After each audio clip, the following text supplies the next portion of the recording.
get it. What's going on, everybody? Welcome to the SchuZ Show. I'm your guys' host, Zach SchuZ Schumaker. Hope you guys are having a phenomenal Thursday. To kick off today's show, I've got a very special guest joining me. He's a man that holds a 30-3 record, 24 KOs. He's a two-time world champion, and he is none other than Regis Prograis. Regis, appreciate you taking time to come on today, man. Thank you, brother. Thanks for having Absolutely. me, bro. Thanks for having me. Absolutely. Well, first of all, man, I know you're coming off of a remarkable fight just a couple months back now. I know you've still been trying to stay in the gym we've been talking about, but as you just talk about what's been going on since the Jojo Diaz fight, how's life been? Oh man, life has been up and down, to be honest. On my personal side, up and down. But um, yeah, I mean everything is cool, man. I'm back home. I travel a lot. That's the thing about me. I'm always going. I do travel a lot. Mhm. So now I'm kind of back here. I'm gonna try to be with the kids for a little while, and until they give me a fight date. Walk us through that aspect because you have to balance the family aspect, you have to balance the boxing aspect, and obviously this isn't like a 9 to 5 job where you're coming home at. It's a much different type of lifestyle. So you've been in this game for a long time, you've experienced it now, you know what it's like to be a father. How do Right. you balance this lifestyle? It's real hard, man. I'm not gonna lie. Like so. At first, I was training in Houston, where I currently I kind of go back for I live in for the most part my kids they do live in Houston. I live in Houston, but now I train in Vegas, so I go to Vegas a lot, and of course I go to New Orleans. But it's real hard, man, just because like when I'm in when they show me when they have a fight for camp, when they have a fight day for camp. I'm Mhm. sorry, I'm echoing a lot. That's why I'm stuttering because I hear myself echoing a whole lot right now. For real? That's weird. No, I can't hear it Yeah, on man, my end. That's weird. that's why I'm like, I hear myself talking too much. You good? Yeah, I don't hear it on my end, so I'm not sure what's going on. That's weird. Okay, Let let me me see. One see. sec. I'll go quick commercial break. One sec. Yeah.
All right.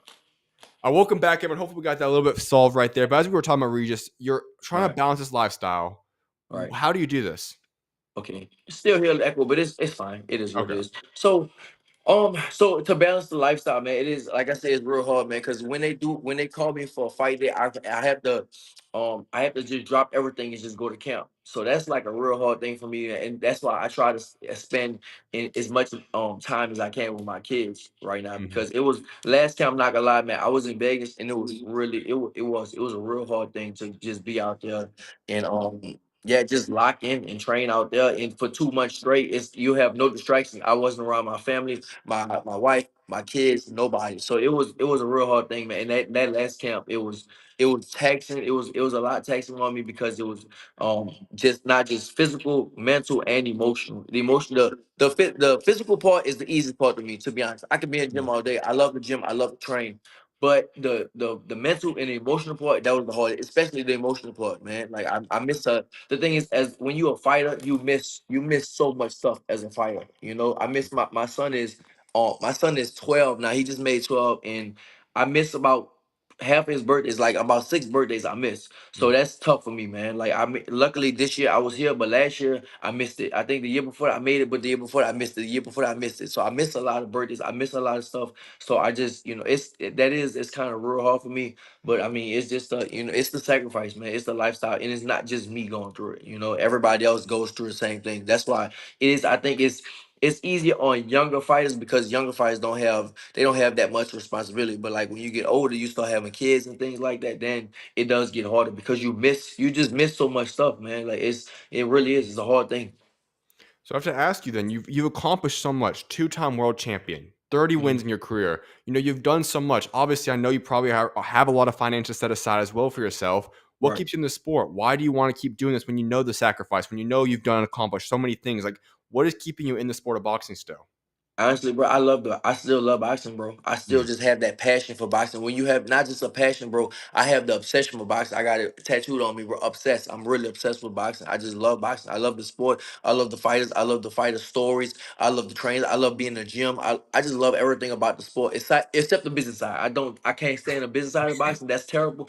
But as far as, man, like I just love boxing. I like being in the gym. I like being around, man. It's just and I really wouldn't even know what to do with myself if I didn't box, if I still didn't box right now. Of course, I can do a lot of different things with myself, but Mhm. what I really want to do, I really want to be in gym. I really like to train. I really like to be a fighter. Like ever since I was young, bro, I tell you, like I wanted to be two things, man. Like I always wanted to be rich. And I want to be a savage, and Mhm. I want to be an athlete. First off, it was an athlete. Then I found out I can, I Right. played football and basketball. I knew I wasn't gonna do nothing in that. So I wanted to be like a fighter, a savage fighter. I always looked up to the savage fighters. You talk about like Mike Tyson and Durant and Marvin Hagler. That's who I love. Like just Harry Armstrong, people like that. And Mhm. I wanted to be like them. Um so and I still have that in me. I haven't I'm not ready to for me, I'm not ready to hang my gloves up yet because I really wouldn't even know what to do with myself, to be honest. I really love fighting. Do you in the back of your mind have any idea, like, there's a timeline for yourself where you say, "You know what? At this age, at this point in time, when I accomplish this," whatever it might be, something that's kinda like a criteria for yourself that says, "You know what? When I reach this point, I think I'll be comfortable ready to move on from the sport." I mean, I do want to be a three-time champion. I feel like that's something I really want to do. I want to be a three-time 140-pound champion. It's never been done in the history of boxing. So if I do that, then that's something I can really be proud of. I really want to do that.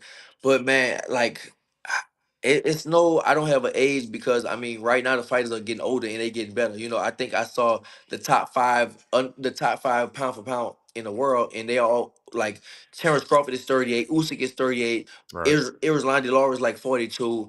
Um, I think In the Way is 36 or 32, something like 32. that. I think I'm it's 32 or 36, about to 33, be yeah. 37. So it's a lot of. I mean, it's no for me. It's no age right now. I just wanna.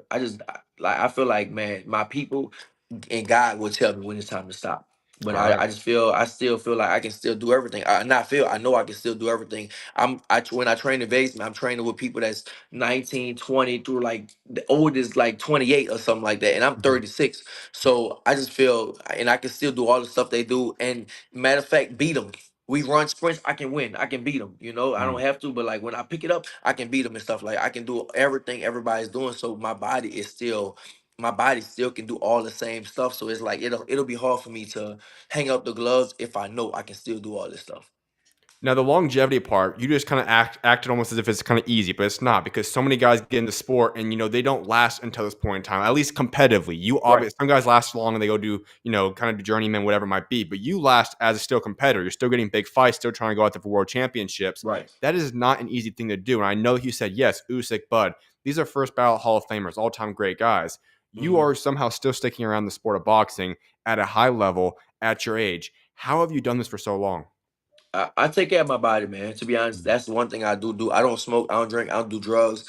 I try to eat right year round. I try to train. Right now, I train Monday through Friday. And I'm not in training camp. Of course, in training camp, I'll train Monday through Saturday and like 3 times a day. But at least right now, I try to train Monday through Friday at least once a day. And I just try to take care of myself. That's the main thing, man. It's about taking care of yourself. I know I do have good genetics through my mom and dad. But at the same time, I don't do. I don't do too much bad stuff on the outside. Like in boxing, bro, like you gotta realize we all do the same thing. Inside the camp, everybody spars, everybody hits the bag, everybody runs, they do stairs, they swim, they do all the same stuff.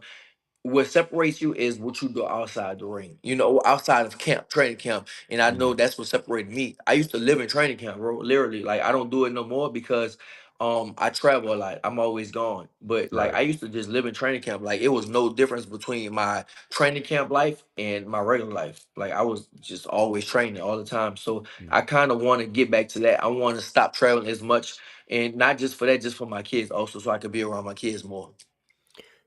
Would you say then that for so many fighters, the biggest aspect is how they take care of their body? Obviously, genetics, obviously, health. There's a lot of things that do play a factor outside of it, but is the biggest factor that hinders guys from becoming great, having longevity in the sport, how they take care of themselves and their own personal decisions then? Yes, it's about. I Mm, think it's for me personally. I think it's about how you take care of yourself and what you do out when you don't have a fight. Like, and for me, like I said, some things I would do. I saw Floyd doing it. I started doing it. Like I would run. I would go out and I don't smoke. I don't drink or nothing like that. But I would run from the club. We was in New Orleans, and I'll keep my stuff in the cold. Man, I keep all my running stuff. I keep my boots, all that stuff, a weight vest, and we'll go to the club, and then I'm running. Like, all right, let's mm, go, and I'm running back to the house and stuff like that. So it is. I think it definitely does determine like how you take care of yourself mm, outside of camp. Will determine because like I said in camp, bro, we all do the same stuff. Like you have an 8 week camp, and we all do the same stuff.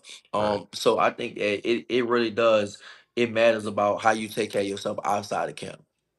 You also talked about the aspect that you wanted to be a savage in the ring. I think that's very clear. We just witnessed one of the fight of the years against Yoder Diaz. Go back to Josh Taylor. Those are two of the fights that come to my mind that I think are two of my favorite ones from yourself. When you Right. talk about that, I just want to pick your mind a little bit on that. Obviously, you're going there with the game plan and want to win a fight. But when Mhm. those fights do get into those type of exchanges where it goes down as a fight of the year type contender, do you enjoy those types of fights? Do you enjoy other ones more so? Or what's your thoughts as a fighter when you get in the ring with those type of fights?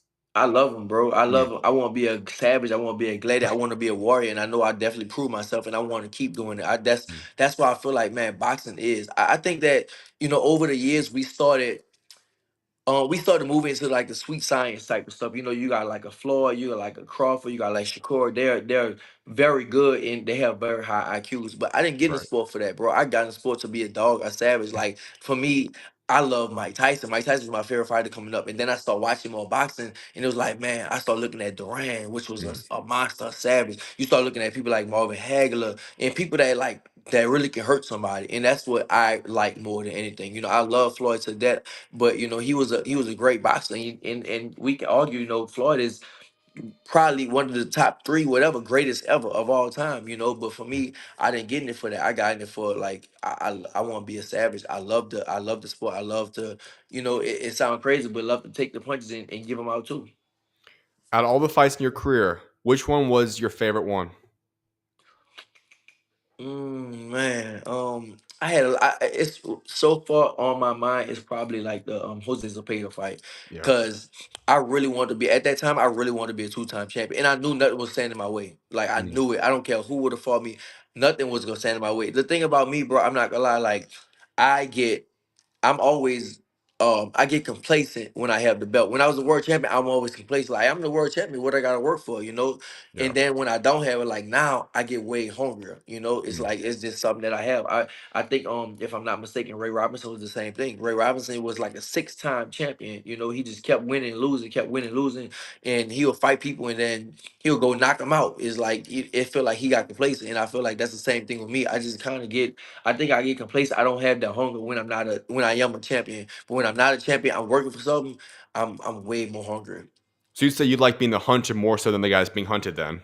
Yes, for Okay. sure. Cause it's like, man, you get soft. I feel like you get soft. You get that target on your back, and you already a champion. It's like I have everything already. Y'all trying to come be what I am. Right. But it's like I like that. I like to go chase it. Like you said, like I like to be the hunter. I want to go chase. I want to go chase my prey. Mm. Now I have to ask another question then. Which one would you say was the most difficult, fatiguing, hardest fight of your career? Um, at the time, I probably was probably Josh Taylor fight at the time. Makes sense. Yeah, me and Josh Taylor, we went at it. I'm not gonna lie, cause I was stopping everybody. You know, I stopped everybody up lead to Josh Taylor. I was stopping everybody. I was beating everybody easy. And Josh Taylor, he took those punches. I didn't think so. For me, I didn't think nobody could take my punches at first. And that's something I do have bad is like I kind of always underestimate every opponent because I train, bro. I train for war. I really train to dominate. I don't train to win fights. I train to dominate. So with the Josh Taylor fight, I was like, man, I'm gonna hurt this boy. I'm gonna kill him. And you know, he actually stood that. He took those punches better, you know, definitely better than I thought. And we went at it. You know, we definitely went at it. All right, so I want to go to the Jojo Diaz fight. Obviously, your most recent fight there. You head into that fight. Obviously, you're the favorite. All these things were in place for yourself. Were you at all shocked by the way that fight turned into the war that it did? Yeah, for sure, for sure. Just because I just told you, man, I underestimate everybody. So looking at JoJo with his record and stuff like that, I'm like, I'm gonna kill him. He was coming up from 135. I'm like, oh man, that's gonna be an easy fight. I'm gonna smoke him. But the thing is, I felt something too. Like I'm a big person. I'm from New Orleans, so we have superstition and stuff like that. So I felt like the day before the fight, or when I was in Chicago, I felt like, all right, this fight could be tougher than I think it is, and I Mm, felt it. I really did. I felt that about. I felt like this is because when I was in camp, I'm like, I'm gonna kill JoJo. You know, I'm like, man, I'm mm, gonna kill JoJo. I must knock. I'm gonna knock him out in the first or second round. I'm like, I'm gonna smoke this boy. But mm. then when I got to Chicago, I just felt like, man, this could be a harder fight than I think it is, and that's what it turned out to be. You know, I I don't wish I had another game plan because I like the way the fight happened. Right. But I wish that I would have known how the fight was gonna be. The thing is, when you're in camp, man, you don't know how the fight is gonna be. You never know how the fight is gonna play out. Hmm. You just gotta go in. You train for 8 weeks, 6 to 8 weeks, and then they train, and then you meet in the middle, and it's a big question mark on what's gonna happen. How they preparing. Right. So yeah, with that, man, I definitely was surprised. You kind of just went into the next question I wanted to ask you, and that was this thing that's beautiful about boxing. I guess you could say almost all sports is that sometimes though you just don't know the game plan. You can prepare for a man, but sometimes they might get a new coach, they might have a new game plan. They're going to switch up everything on you. When you are in the ring and all of a sudden you think you can go out there, dominate, get an early KO, whatever the case may be, and things start to change a little bit. How do you adapt within that ring to still go out there? Because you had a phenomenal performance, still a great fight, won the fight. How do you adapt mid-fight like that? You have to. I mean, the main thing, you have to have a good corner. You definitely have to have a good corner to go and to be able to adapt. Because sometimes, man, it's like for me, I'm a fighter, so I get into the war. I get into that heart and that machismo type of stuff because I Mhm. want to fight. You know. But you have to have a good corner. That's what my corner was telling me. They're like, man, like you're doing good, and then you just give it up. Like I would do good. I hit JoJo with like 5 or 6 punches, and then I just give up a one big shot. So you have to have a good corner to kind of bring you back to where you're supposed to be at. 100% agree with that. So I also want to go ask you another question then as well, and that is going back throughout your career, and in terms of all your moments in your career, lots of fights under your belt, 33 to be specific. Which one would you say brought the funniest moment of your career? Like one where you look back and say, I don't know what I was doing at that moment. Had the Devin Haney fight for sure. The Devin for me, well, let me just get back. One of my favorite fights was the Zapata fight and the Tyrone when I fought Tyrone McKenna. That's my Yeah, favorite opponent. I love Tyrone McKenna, bro. He that was was a good so one. funny. He was such a cool dude. Like we fought in Dubai. It was just everything was just perfect for that fight. Like I really love that. But as far as like the not a funny, I won't say a funny moment with Devin, but it was just like it wasn't a serious moment. Like the whole training camp, man. I mean, I party. I did stuff I once was doing stuff like that. So, Mm. I won't say it's a funny moment, but it was a moment that, like, if I had to do it again, I would do it again. What? No. Tell her to get off too. Of course not. Yeah. Close the door, please. Yeah. Now, I do want to also bring up because I know on X you had a tweet a little bit ago from round 12 of the Catterall fight. I know you just did it with the laughing emoji there a couple of times. When you look back at something like along those lines, just what goes through your mind? I was swinging for well, for me, I'm proud of myself, bro. I'm not gonna lie because so what happened in that fight, bro? I was winning the fight so easy. I was winning off my jab. I actually dropped Catterall with a jab, and I know I lost the fight, but for me, that wasn't a loss, bro. I really that fight. I really raced out my mind because I was winning. I dropped them and all that stuff, and then I rolled my ankle. And then after I rolled my ankle, that was it. I really couldn't do nothing after. I Right. was just had to fight him. I couldn't move. I couldn't do nothing after. So when I did, I made that big old swing. I just fell. I didn't have nothing. I have no legs, no balance, no nothing. I was just really fighting on heart, really. honestly, Catterall probably should have stopped me at that time because it's like, bro, I was literally fighting off one leg at the time. My right ankle was gone basically. It was I took my shoe off in the back and it just blew up. So Mm. I don't know how it happened. I know one time we clashed and we fell and maybe that happened or I don't know something happened, but my ankle was just gone. So yeah, for me, I'm old enough, bro. I can laugh at myself, bro. I don't care. People can say what they want. I know people can talk on Twitter and all that stuff, bro. I don't care, bro. I laugh at myself. It was if somebody else would have did it, I would have laughed. So I laughed at myself. I think it's a huge mentality because I think a lot of people out there would say they're all concerned about the way people think about them, whatever it might be. That's why I want to bring up that tweet for yourself. Has that always been your mentality where you say, you know what, I can go laugh at myself, I can just enjoy the moment?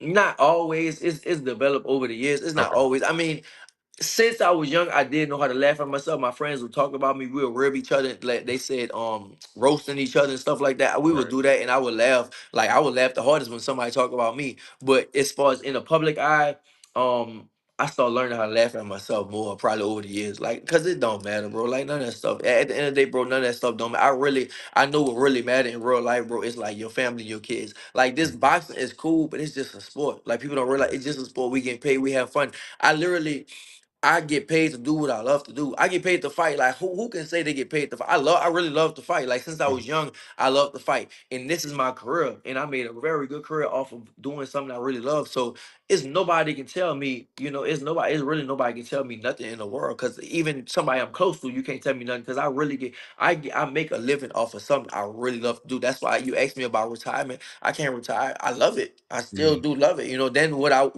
would I do with myself? Now financially I'm set up. I don't gotta do nothing for the rest of my life. But that's boring. You know what I'm gonna do? Wake up and watch TV all day? I can't do that either. That's terrible. That's boring. I can't even do that type of stuff. Play video games, watch TV, get on social media. That's boring to me. Like I like to be in gym. I really do like to train. I like to be in gym. I like to fight. I love that. The last other overall question about your career I want to ask you is this one. When you look back at all the fights you fought, which fight taught you the most about yourself, helped you improve? Like which one you look back and say, you know what, this was the best lesson that I was able to take away from this fight? It's either Josh Taylor fight or the Devin Haney fight. Okay. Of course, you always learn more from a loss than a win, for Right. sure. But it was either the Josh Taylor fight taught me how tough I am, and it taught me about business. It taught me like about going overseas and doing a lot of things in camp. So with the Josh Taylor fight, when I was in London for that fight, man, they had me running all around, bro. Like Josh Taylor probably was in his room resting, and they had me doing so much media, so many different things. Man, I was in museums. I was doing so much stuff at these different studios, doing so much stuff. And at that time, I'm in London by myself with my trains. I was miserable out there. First off, the weather was terrible at the time. And then at that time, I lived in LA. I was living in LA. LA is beautiful. It was sunny, nice all the time. I was going to the beach and stuff on the weekends. Then I went to London and it was like gloomy. It was rainy. It was terrible. And so then of course my mood is down. And then they had me like I would have to go train. Then after that, go do an interview or go do Mhm. something. Go do at museum. They was trying to build up the fight so much, and on my side because I was the American. So I learned from that, like businessman, like it don't because at the end of the day, it doesn't matter about that. Like who made the money is the promoter, not me anyway, from doing all that stuff anyway. So For I should sure. have been training. Like you want to win. That's what you want to do. So instead of doing that, like I did train, but I still did a lot of media. I should have trained and rested. And then Mhm. as far as with the Devin Haney fight, man, like I did a 3-part camp and I was so distracted, bro. Like it was like a party house in camp. I'm not gonna say a party house like that, but we had a lot of stuff. We had a lot of stuff going on, basically. Mhm. Me, it was not all my trains, some of my trains, my friends was there.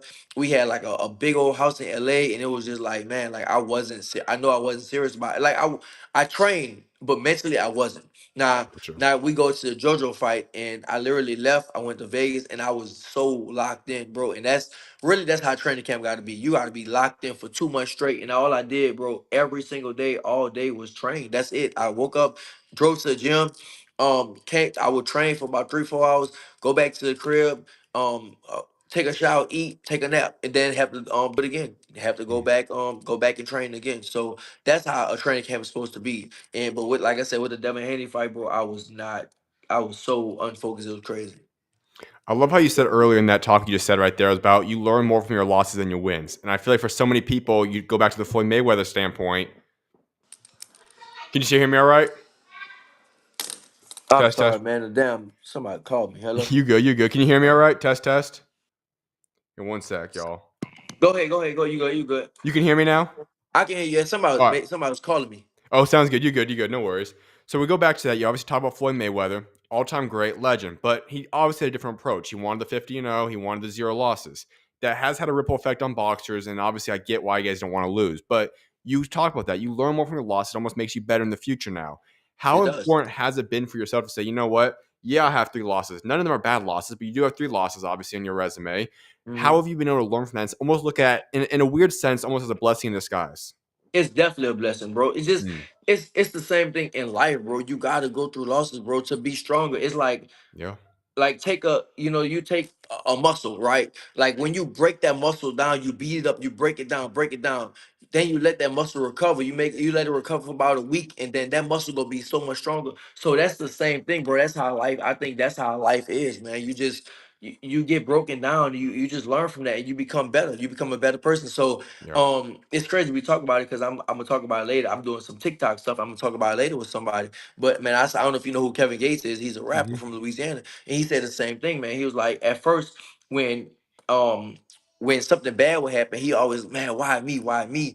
And now he like, man, give it to me, bring it to me. And I'm the same way, bro. Like, I I don't like. I think it's a quote I saw. It say, "Don't pray for easy, like pray for a hard one, and you can have the strength to get through it." And that's the same thing with me, bro. Like, I wanna give me a hard life, because guess what? I know I'm gonna be stronger. Sometimes you have to go through that fire to become stronger. So it's the same thing. It's the same thing in the boxing ring. You know, like literally, it's the same thing, bro. You learn. You're supposed to go out there and learn from your losses, and that's for me. That's what I did. I just learned. I learned from everything I'm going through. All my losses. I'm grateful for my losses, because if I never would have lost to Josh Taylor, I never would have became a 2-time champion. And I feel like with the Devin Haney fight, like, that was a big fight. I'm not gonna lie, that was a big fight, and I messed that. I definitely messed that opportunity up.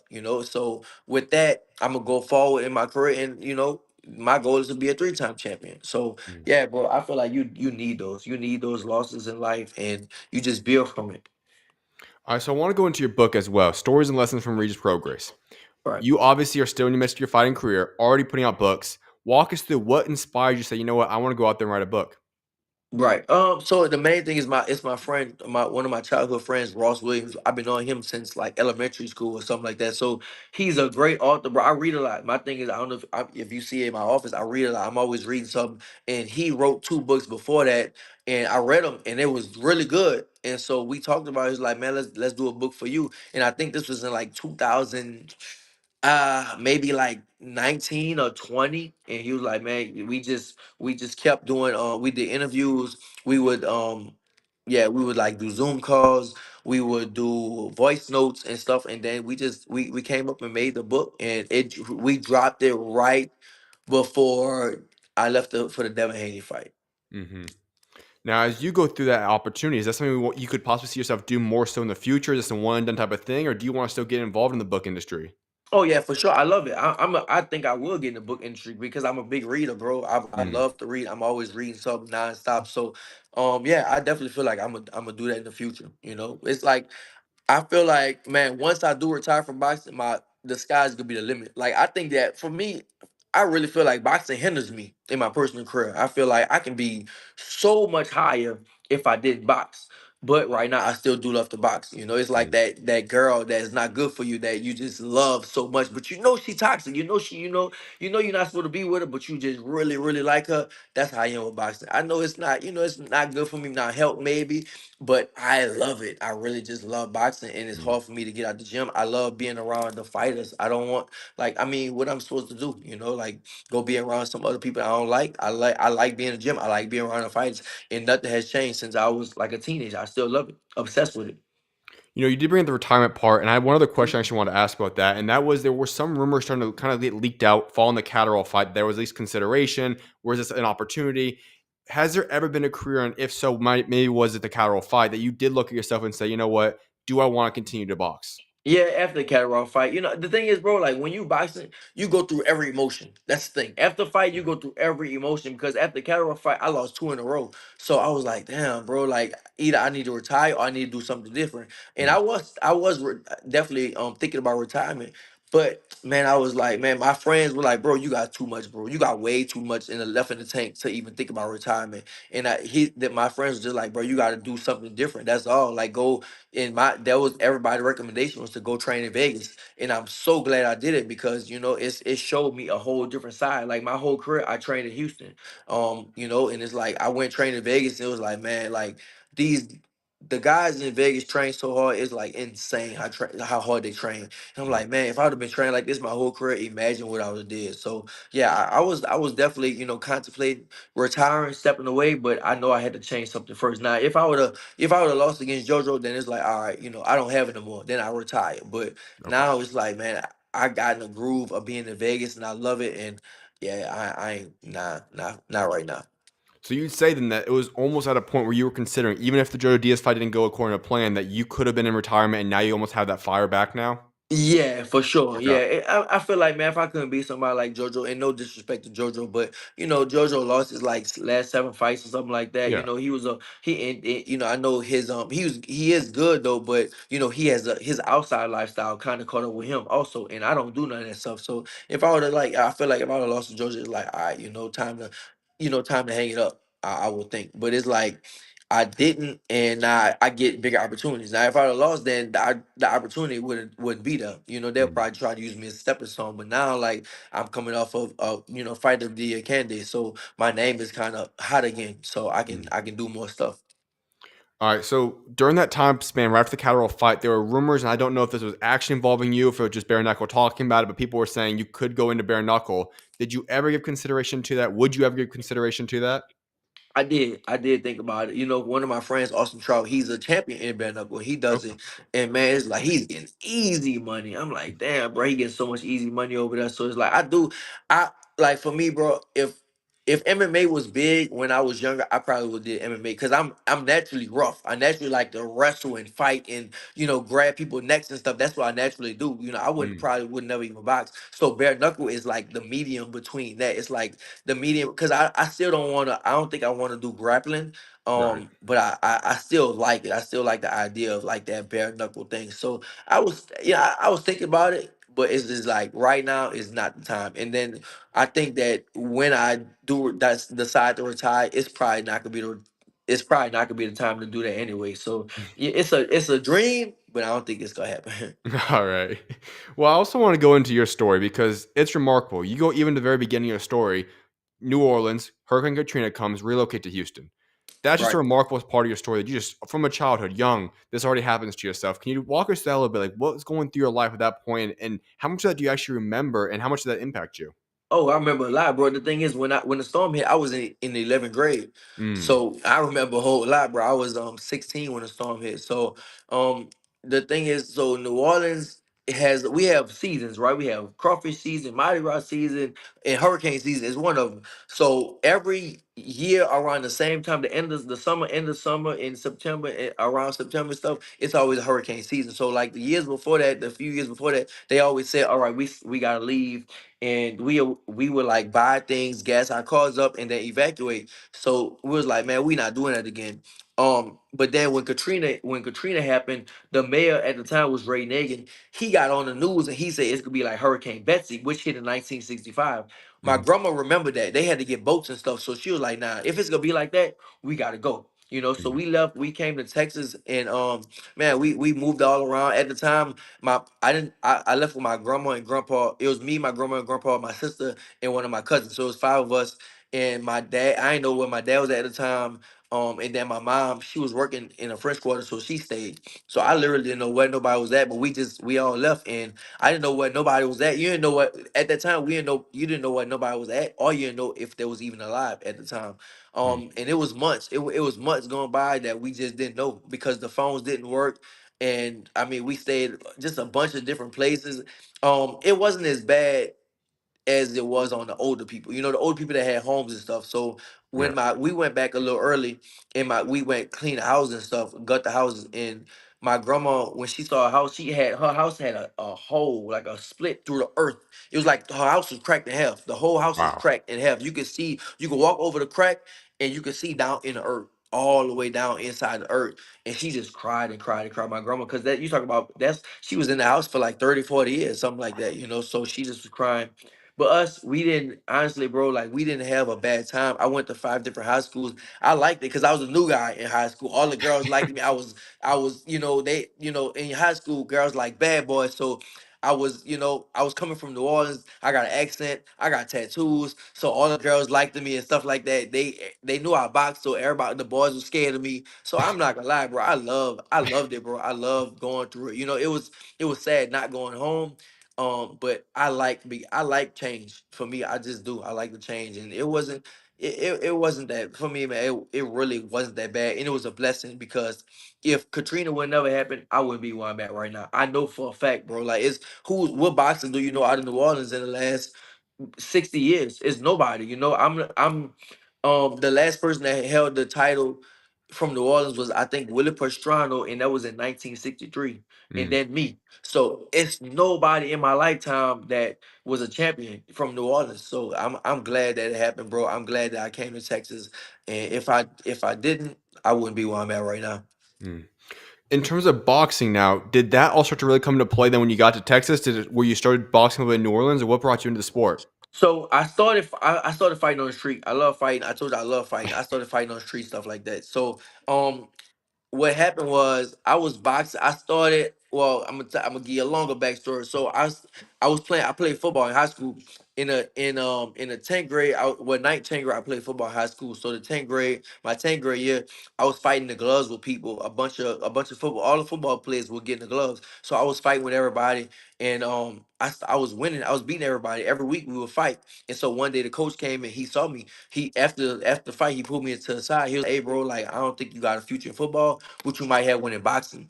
And at the time, I was already feeling that I didn't want to play football anyway. I was kind of done with football. Me and the coach son played the same position, so I wasn't getting no starting time anyway, and I wasn't that good. So I was like, "Nah, I'm good, bro. I don't want to play this shit anyway." So I literally I turned my equipment in that same week, and I went to a boxing gym. This was in the middle of the school year, my 10th grade year, and I went there for, I would think of like 2 weeks, and then I had a report card or something like that. My grades was down, so my mama took me out. Then I had to wait till the summertime to go back again. Then I went to another gym until for I started right when school ended, which is May, the end of May, and then Katrina hit. I boxed in that summertime. Then Katrina hit August 28th, 29th, Mm-hmm. and that was it. So I literally boxed for 3 months in New Orleans before Katrina hit, and then I had to move to Houston. And when you got to Houston, I believe you were at the Savannah Boxing Club. Evander Yes, Holyfield's there as well. That had to be right. surreal for yourself. You're talking about an all-time legend right there. How much Yeah. of an inspiration was that for you? Man, that was such an inspiration, man. Like you talk about Mike Tyson, my favorite fighter. He beat Mike Tyson twice. Yep. It's like, man, like at the time that gym is so special, bro. I still talk to Miss Savannah right now, man. That gym at the time, that gym was so special. You had all these people, just like me, the Charlotte twins, Juan Diaz, Rocky Juarez, that would come in there. Evander Holyfield, Irislan DeLauro, Vinus Motorosi, Omar Henry, Holland Williams, Danny Jacobs, like everybody. Shane Mosley used to come in there. De La Hoya would come in there, like. Mm. Everybody would come through that gym, bro. It was such a special gym. And I was a teenager, bro. I was like 18, 19 when I first met Holyfield. I'm like, bro, that does something to your psyche when you can meet somebody like that. You're like, bam, I can do this too. And Holyfield is the only four-time heavyweight champion in the history of boxing, And like I said, he beat my favorite fighter twice. So when you just you see that, and you feel like I can do this too, it definitely changes you. All right, you turned pro 2012, 23 years old. If I would have known you at that point in time, I'd tell you, hey, Regis, this is everything you're going to accomplish. You're going to become a two-time world champion. You're going to have 30 wins at least in your career. How would Mhm. that young 23-year-old Regis have reacted to that? I wouldn't even believe it, bro, because I didn't believe in myself. My belief came later. Like what my it's like this, like as an athlete, like for me, I always knew how good I was, but I didn't Right. know if sometimes, and not sometimes, a lot of times luck plays a big role in your life. A lot of people don't realize that, bro. A lot of people don't want to hear that. But I work hard, but a lot of people work hard too. They had better fighters, they had good fighters also, but luck plays a big part because sometimes, like imagine like if at that time I'm 23 years old and my grandmother got sick and I can't train, I gotta go watch her. Sometimes that Mm. happens, or I had a child, or something like that, or I have to take care of my mom, or you have different responsibilities, and that's kind of what happened. Luck played a big part in a big part in my role. So I'd be like, man, if you told me that, I'd be like, damn, I don't know if it'll be hard to believe it, But I always believed in myself, like. I knew if I get the opportunity, I'm gonna smoke somebody because I know like boxing. People don't realize, dog. Boxing is a fight. Yeah. And I can fight my ass off. I know how to fight. So boxing is just that. It's like, man, I know that if I fight another man, I know like you can't hurt me, but I'm gonna hurt you. And if I Mm, know that, I'm gonna beat you. I'm gonna win. I'm gonna beat you because you can't hurt me in this. In boxing, you can hit me how hard as you want. You're not gonna hurt me. But when I hit you and I'm gonna hit you, I'm gonna hurt you. And I mm, always believed in myself. And when I would come up and I was sparring with these guys on. These guys was fighting on showbox and stuff, and I was still an amateur, and I was whooping their ass. I was beating them, and I'm like, you know what? I can do the same thing. Like I said, it's just about that luck too. Just mm. having that luck on your side, and that's what I had, man. I luckily, thank God, I never had to, take care of nothing. I never had no outside distractions. Now we fast forward though up into 2019. It's the year you become a world champion. You already Yeah. said earlier that the second time you became world champion meant more to you, but I just want to ask that you become world champion once. You've gone through the valleys of not having that belt anymore. Then you regain that belt later on, which we'll talk about momentarily. But Hmm. that first one, world champion 2019. Right. Walk us through how surreal that night, how surreal that day was for yourself. Listen, bro. Honestly, I didn't even care about it, to be honest. Like it Really? was easy to me, bro. I knew I was gonna I fought Relic. I knew I was gonna beat Relic. I knew that. I knew going on to we fought in that tournament, and I'm like, bro, I'm the favorite. I know I'm gonna beat everybody. I knew it was either gonna be me and Josh Taylor or me and Career Relic. That's it, because they was on the opposite side. Josh Right. Taylor beat Career, not Relic. He beat Ivan Ray. Ivan Right. Barenchek. It was gonna be him. It was gonna be me and Josh Taylor or me and Ivan Barenchek. But he beat Barenchek the fight before that. I went to the fight. So I was like, man, when I beat Relic, I knew I was gonna win. It was nobody gonna stop me. It was nobody gonna stand in my way. I still didn't think Josh Taylor was gonna stand in my way. I still think I beat Josh Taylor to this day. But Mhm. I just, like I said, bro, I knew in after the fight, bro, like life went right to normal, bro. I'm not gonna lie. Like the fight was in Lafayette, and man, my after the fight, I had to do something with my kids or something like that. Like nobody didn't want to watch my kids or something. So literally, I won the world champion, won a lot of money, and like I still had to go live a regular lifestyle. Like we went to the club after as an after party, and that me and my wife got into it at the club. So it's like I did all that, and it's still as a personal life, it still didn't mean nothing. Mm. That is a huge thing. I think you just talk about lifestyle. So many people think that, okay, you have the money, you have the belt, you have the success, you have the fame, life's perfect. And I think we all know that that's not the truth. That's a fallacy that's been put out there by so many people. And so Right. when you talk about that, I'm sure that was still an awakening a little bit. You probably looked at yourself in the mirror one day and was like, okay, I've got all these things I dreamed of, but it's not necessarily fulfilling to myself all the way now. How have you been able to kind of realize and say, you know what? There are things in life bigger than just boxing, just the belt, just the money. And how have you kind of embraced that aspect? Yeah, bro, it's a lot of stuff way more important. Like I said, I just like for me, if I ever retire, it'll be just because of I know boxing is not that important compared to real life. Like your Hmm. kids and your family and getting that stuff in order. Like Right. you could be great as a boxer, but then your family life could be terrible. And then it's like, damn, like what you doing it for? I remember they was asking me, I think I did an interview after the Josh Taylor fight in 2019, and everybody was asking me how life was. Bro, my life was amazing. It was great. I'm like, bro, I just fought. Like I made money. Like yeah, I lost, but my life is so lit. It's like a movie. It's great. Like I can't even complain about it. So yeah, that stuff it don't matter, bro. I'm like. But most people won't understand it unless you have that. A lot of people not Hmm. gonna understand it. Unless people have money and stuff, they don't. When people say money isn't everything, it's really not. But you won't understand it unless you really have it. Hmm. But and then when I fought Career Relic and won the title for the first time, like bro, like I didn't even know I had so much money. I didn't know what to do with it. Literally, cause I don't come from that. I don't know what to do with that stuff. I literally just I will wake up and just look at my account like and don't spend it, don't touch it. And it's like, damn, I got all this money, but I don't know what to do. I don't even know how to live, bro. And for me, I always live below my means, always, because I heard, not even heard, I read about and I knew the boxers that kind of not just boxers but athletes that went broke. They made millions and millions of dollars and they went Hmm. broke. So for me, I always like live below my means forever, like literally forever. I remember I made, just give one number, like a small number, but like I made like at one point like 300,000, and I was still living in the apartment, and the rent was like $1,000 a month. And I literally had $300,000 sitting in my account at the time. That's how below my means I used to live, and I still kind of live like that, to be honest. Love that. All right, so we go to that night. Jose Zapita, Mhm. two-time world champion. As you talked about, you were world champion, lose the belt, build yourself back up, you do it again. And you said earlier that one meant more to you. Why? Just because I waited so long, bro. I waited 3 years to be a champion again. That was the thing, And I feel Right. like it's kind of be the same thing right now. I'm hopefully I don't have to wait 3 years, but I might have to wait 2 years or something like this. It's already been like a year, maybe 2 years already since I was a champion. So I might have to wait again. But like I waited so long and I was so hungry, bro. I trained so much. Like I invested in myself. Like between that time. I bought this house right here, and I have my own gym in my yard. So I just like I just train, bro. I just put my head down and I train. I didn't really post nothing. Like every night I might post things, but for the most part, I just didn't say nothing. I just put my head down and I trained. I worked and I worked and I worked, and I knew I'm gonna get the opportunity, and I got the Mhm. opportunity, and it came. Let's hypothetically think. I know you want it to happen. You become three-time world champion. Will that one mean more to you than either the prior times? Yes, I think 3 time world champion will mean even more. I mean, 1 time was cool, 2 time was real good, but I think 3 time will be even more because man, I've been going through so much stuff in my life, bro. Like so much shit just been happening. So to go through all that is like, man, to be a 3 time champion, that'll be real special to me. Way, way more special. And another or another aspect I want to ask you about is activity. You've been spending just about 10 months or so out of the ring in between each of your previous three fights. Is this something that we can expect you to be back in the ring shorter than the 10-month time span? Can we see early 2026? Or when do you want to at least get back in the ring? I would think hopefully early 2026, maybe like January or February. Hopefully, the thing is like it's not in our control, bro. It's like promoters, managers, they have to do up promoters.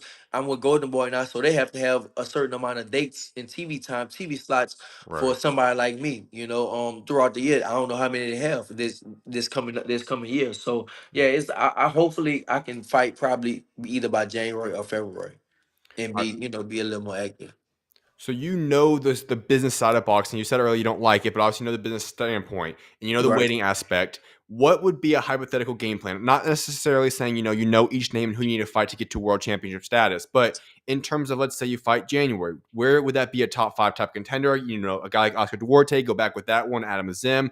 Is it a going for a world championship, a title eliminator? Like when you know the game plan that has to take to get to world championship status, we're kind of outline that for us. What does it look like until you could possibly reach that status for yourself? I mean, for me, that's kind of the manager's job, man. Like I Right. just I'm at the stage now. I don't have names. I just want the opportunity. If I have, it's about belts and money. So I don't have no name that I would be like, oh, I'm gonna fight this person. It's just for me, it's just about belts and money. So whatever leads me, whatever fight I fight next that can lead me to a belt, the fight after that, then it's that's kind of what I want. Or if it's not gonna lead me to a belt, it has to pay me real good. So Right. that's kind of that's kind of what I'm chasing for right now.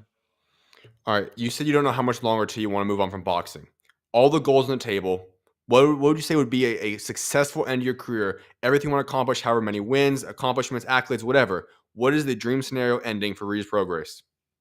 I think that I want to be a champion for the third time, and then after that, probably have a title defense in New Orleans in the Superdome, something like that, like a Mhm. big one against a big name.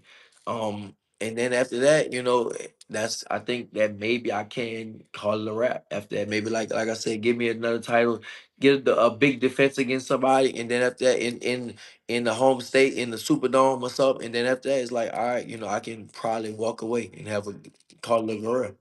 So part of your dream then would be to go have a big fight back home again. Yes, yeah, go have Okay. the last fight, a big last fight. But I wouldn't want it unless it's a title defense after I'm a champion. Okay, makes sense.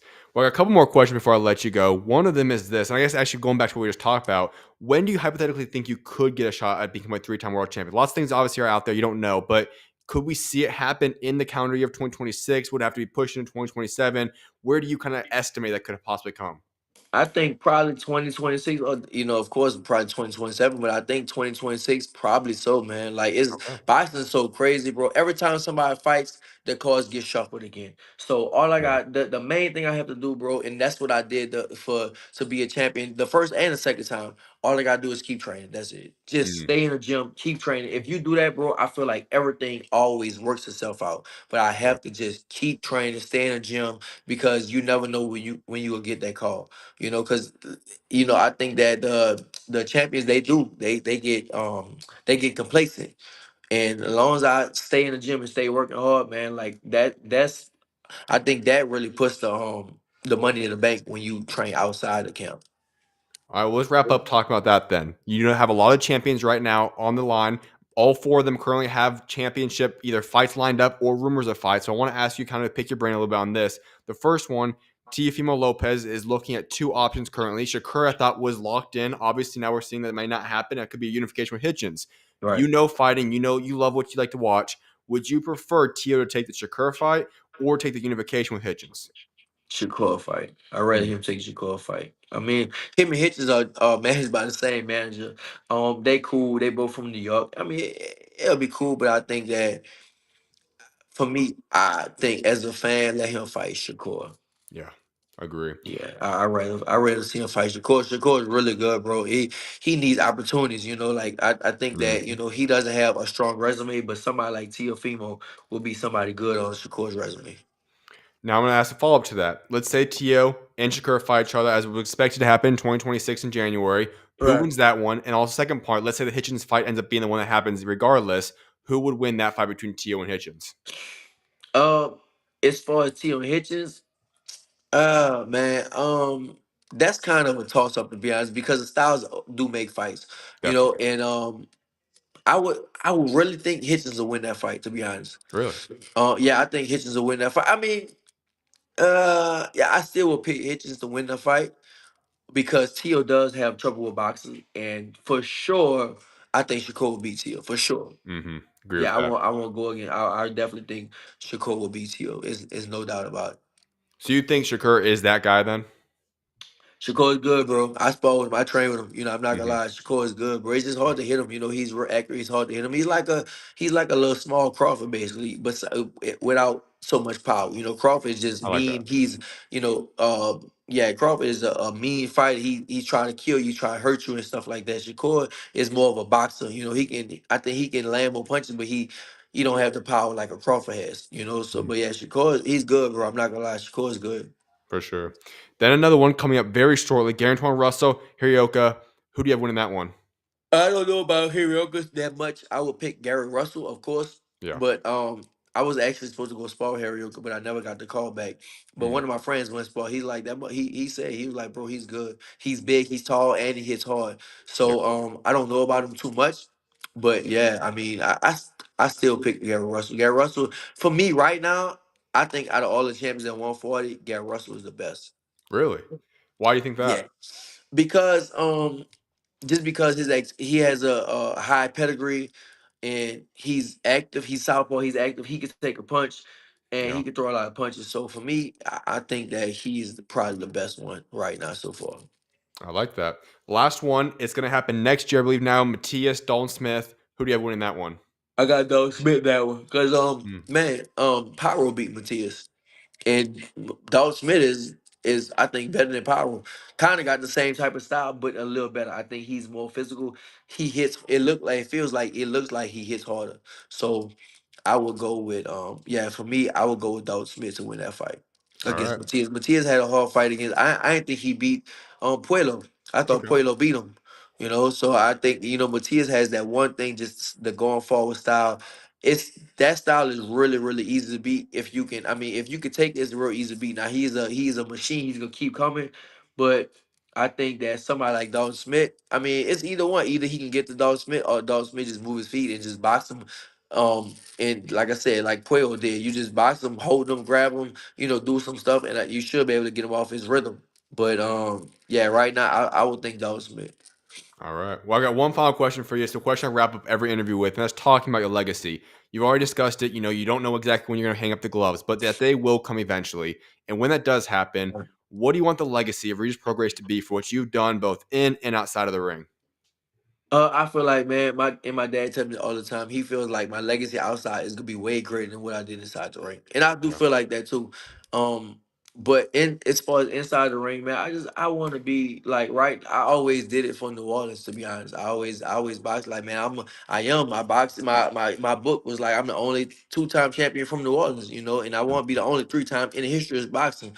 So uh I think my legacy. I think what I want to be is somebody that started late. You don't be discouraged when you start late, and somebody that always kept going, never, never, never gave up. No matter what happened, no matter how many losses, no matter what happened to him, he kept going. He accomplished everything he's supposed to accomplish with so limited. Like of course everybody can say my box is limited. They can say my feet are slow. I can't do this. I can't do that. But I never quit. I'm gonna always keep going. I'm gonna keep pushing. And that's why I think I want people to know. Just be inspired by my story. That's the main thing. Just be inspired and see like, man, y'all can do it too. If I did this, like y'all can do it too, but through a lot of determination and perseverance, like and really, really consistent and persistent on everything. Like I'm very persistent. I'm a very, very persistent person in life, not just in boxing, but in life. If I want something, I'm gonna go get. I'm gonna try to get it as much as I can, and I want people to just kind of know that about me and look at my boxing like, man, he just kept going. Like lost or whatever, he just kept going and kept going and kept going. He never stopped. I love that. Well, Regis, it's been an honor and a blessing to have you on the show today, man. I cannot wait to see what God's got in store for you. Yes, sir. Thank you, bro. Thanks for having me, bro. Of course. You're always welcome on, man. God bless. All right, man. Thank you, brother. Yes, sir. Talk to you soon. All right. Appreciate you guys all for tuning into the interview. I see all the comments in the chat as well. Appreciate you guys all for tapping in today. I'm going to have this interview clipped up, edited out, and then posted on my YouTube channel right after the show wraps up today. But I'm going to go on a short commercial break. If you guys have any comments, topics, or you guys want me to discuss on today's show, leave it in the chat, and I'll make sure to talk about those right when I get back from the break in about 3 to 4 minutes. See you guys shortly. God bless you guys.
What's going on, everybody? Welcome back to the SchuZ Show. Hope you guys are having a blessed Thursday. With that being said, if you guys still want to tune into the Regis Prograis interview, you guys can go back, rewind, and check it out that way. I also have that posted up on my YouTube channel in about a couple of hours. So on this portion of the show, though, it is time to get into some boxing news that came out. And as always, though, if there are any topics you guys want me to address or things you guys want to combat me with or whatever the case may be, drop it in the chat. I'll make sure to address that. But for those that did tune in, I appreciate you guys all for tuning in. I saw 3 comments may pull up. Shout out to you guys. I'll make sure I say your guys' names.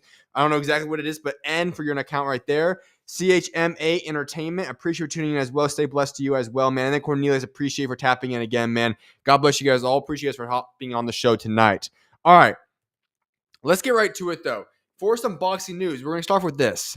Now, this isn't actually boxing news, and I forget which one, what podcast in the boxing world had this topic or this question come up.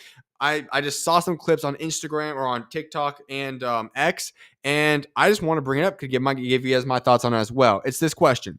Would you rather see stacked cards or a more balanced boxing schedule? So this kind of comes off the edge of this. We have massive cards like we had on February 22nd. We had some incredible days like on July 19th. We had the Bud Crawford fight card. That was great. And we've had this November 22nd fight card. The problem is that when we have these stacked boxing cards, we're starting to realize that we're going multiple weeks without anything good in boxing. And so the proposition, the question here, I should say, is this. Would you personally rather see stacked cards, which is like the November 22nd card upcoming, where you're going to have 4, 5, 6 massive fights, all which could be headlining their own separate events, or would you rather see a more balanced boxing schedule, meaning you break up those 6 fights and put them into 6 different weekends so that we have more great boxing happening almost every single weekend? This wasn't ever a problem until Turkey Al-Sheikh got involved. And so I want to ask you guys, what's your guys' thoughts on this? Would you prefer a balanced schedule, or would you rather see stacked cards? Here's my take on it. I think both will actually work. I'm honestly not in opposition to either way. For myself, if I'm going to really truly pick which one's best for the health of the sport, I would say a more balanced boxing schedule. And here's why. When you have these stacked cards, very few people are going to be able to watch fight number 1 all the way to the main event. Very difficult. You're talking about committing 6, 7, 8 hours to a day. All fights are worth it. They're all great fights. But not many people, especially casual fans, are going to tune into these fights. And what happens is you're going to have these world championship fights with great fighters on the fight cards that simply are not going to get the audiences in which they deserve. If you were to throw Abdullah Mason and Noakes up onto a main event somewhere, that would be talked about all week long, and everybody would tune in for that. When you're going to have that fight being placed, I don't know exact order, but it's going to be somewhere near the bottom, not a lot of people are going to make that fight happen and watch it. And that's a problem. 2 incredible fighters that don't get the platform that they probably deserve. And that's the situation we're currently having in place. Now, for diehard boxing fans like myself, I will be watching all the fights on that card go down. But when we're talking about what's best for the health of the sport, and as much as I love what Turkey Al-Sheikh is doing and these stacked cards, we do have a problem in boxing. The second half of this calendar year has been very, very slow. We have been having about 1 good fight card go down, generally speaking, once a month. That's a problem. When you have a sport that needs to stay active, constantly be on people's minds, it's not able to do that when you have these stacked cards that only happen 3, 4 times a year. So that is a problem. Now, I will say this, you can factor in the fact that Top Rank, they're not putting on cards, nor is PBC.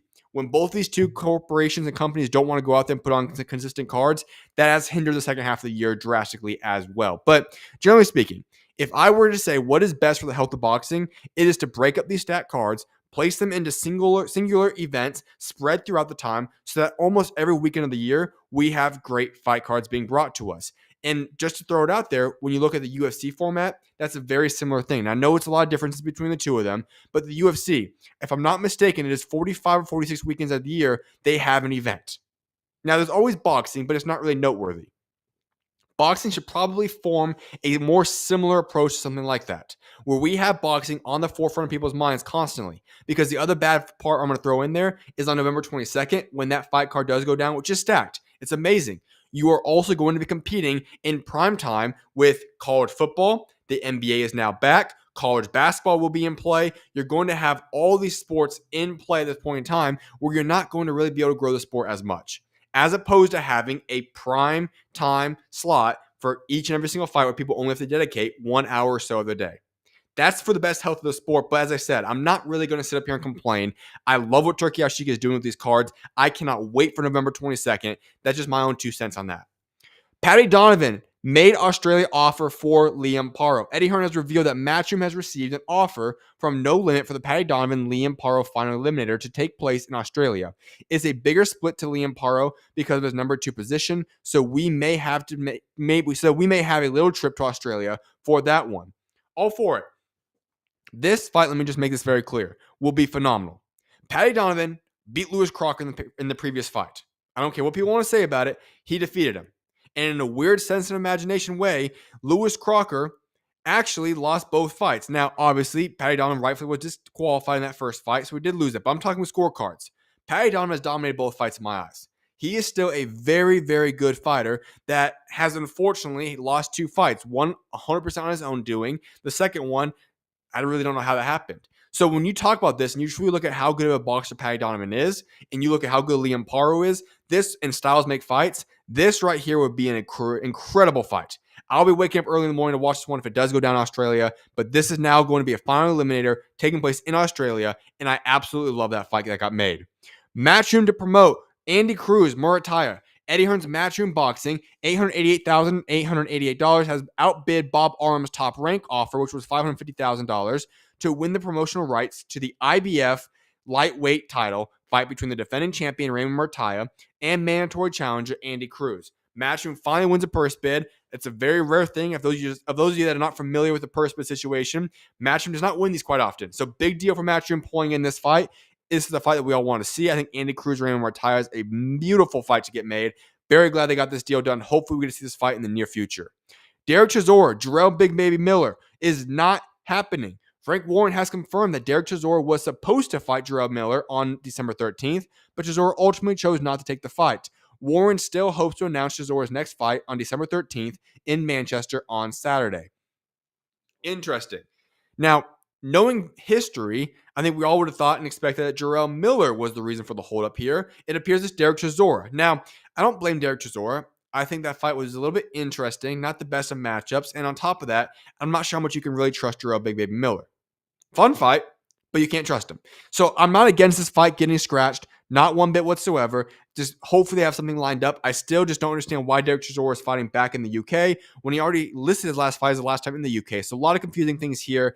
And then you throw in the aspect that Mosi Toma is possibly not going to fight on that card. They're all waiting for Kurat-Pulev to see what happens there. So this whole Manchester card on December 13th is a little bit weird, and I honestly would not be shocked to see Queensberry just ditch that card or at least just put somebody else on the not do the whole heavyweight show that they're trying to make. So very interesting situation going down right there.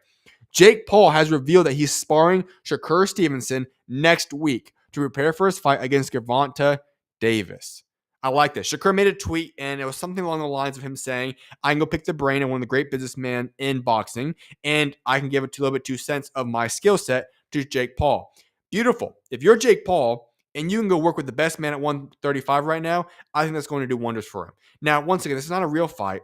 It's not that big of a deal, but it still would be good for Jake Paul to be able to go fight him, because if he can even be somewhat comfortable and competent in the ring with guys Shakur Stevenson to some extent, then he's going to just fine with Tank Davis. So that's my 2 cents on that one. Great game planning there by Jake Paul. I like it. Reveal they sparring Shakur Stevenson next week. I love that idea. Perfect matchmaking right there. Tyson Fury commented on his retirement. I have no reason to go back into the boxing ring. I'm 37 and I've been punched for the past 25 years. I could go back to boxing at any time, but I don't want to. You know, we have to remember Tyson Fury is one of the great entertainers in all boxing.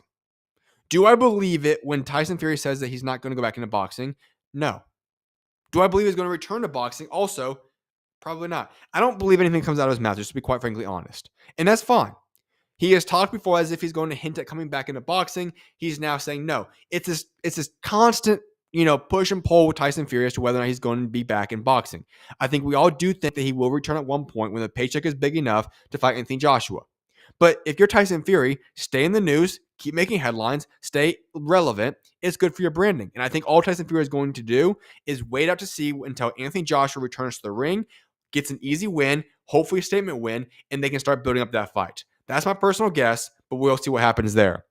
A deal has been reached for Troy Williamson to fight Callum Simpson, according to Eddie Hearn. Great fight right there. There are also rumors of Callum Simpson, Hamza Shiraz fighting. It appears that's not going to be in store now. It's going to be Troy Williamson instead. Should be an easy win for Callum Simpson, but interesting fight right there. Last bit of fight news for the night. Dave Allen, his return is planned for January 24th. Eddie Hearn has said that Dave Allen's next fight is being planned for January 24th on a Matchroom UK show, either in the Northeast or in Yorkshire. Interesting. What I think we're going to have to expect from Dave Allen, I talked about this after his last fight, was this. We have to realize this. Dave Allen's never going to be all in on boxing.